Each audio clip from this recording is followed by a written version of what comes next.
Welcome to Lake Wales. Today we're going to tour the city's museum. The building is on the National Register of Historic Places.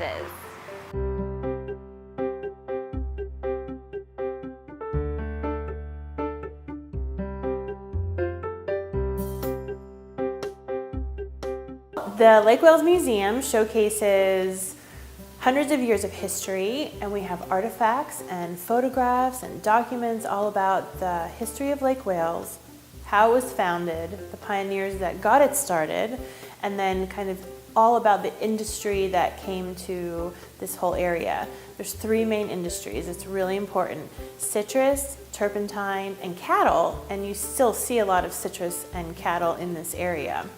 The museum is housed in a 1928 train station that was converted to the museum in 1976.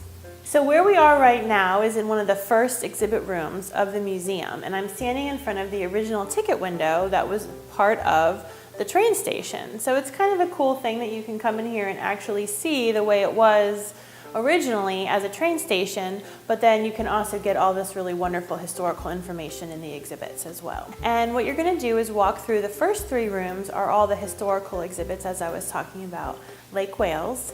Then in our last room, which was the original freight room, we have different exhibits that change throughout the year, so you're always going to see something new and different in there. And then if you go out the back double doors, you're going to see our train cars, and you can go inside the caboose. So today I'm showing you the Seaboard Airline Railroad caboose. It was built in 1926, and cabooses served a very important role on railroads. Every freight train that traveled across this country would have a caboose pulled in the end of it, and the reason for this had multiple purposes. First, the caboose would house the employees who were working on the train on these trips.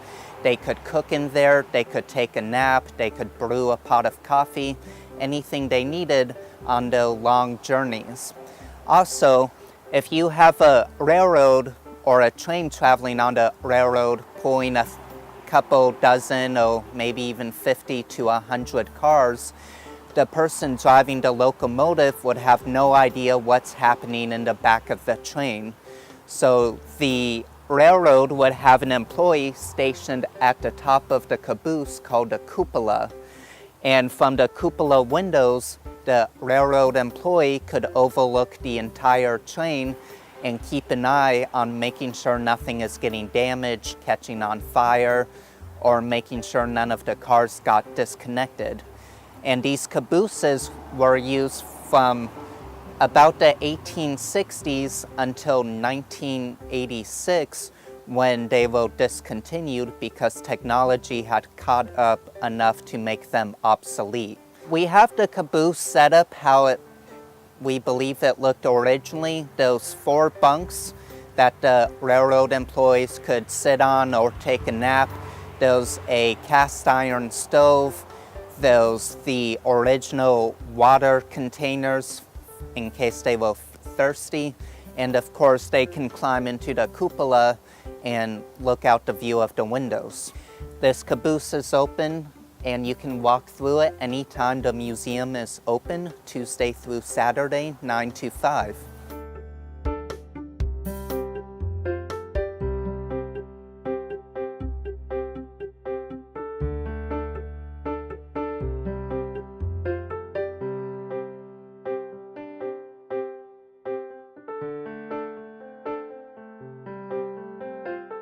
So besides coming here and visiting all the exhibits and learning about Lake Wales history, we also have programs that run throughout the year. We have speaker series, we have a book club, we have history happy hour, all kinds of fun stuff, including a history bus tour that we do every other month. So that's really fun as well. So lots of fun stuff here at the museum to see. The next time you're in the area, stop by for a self-guided tour.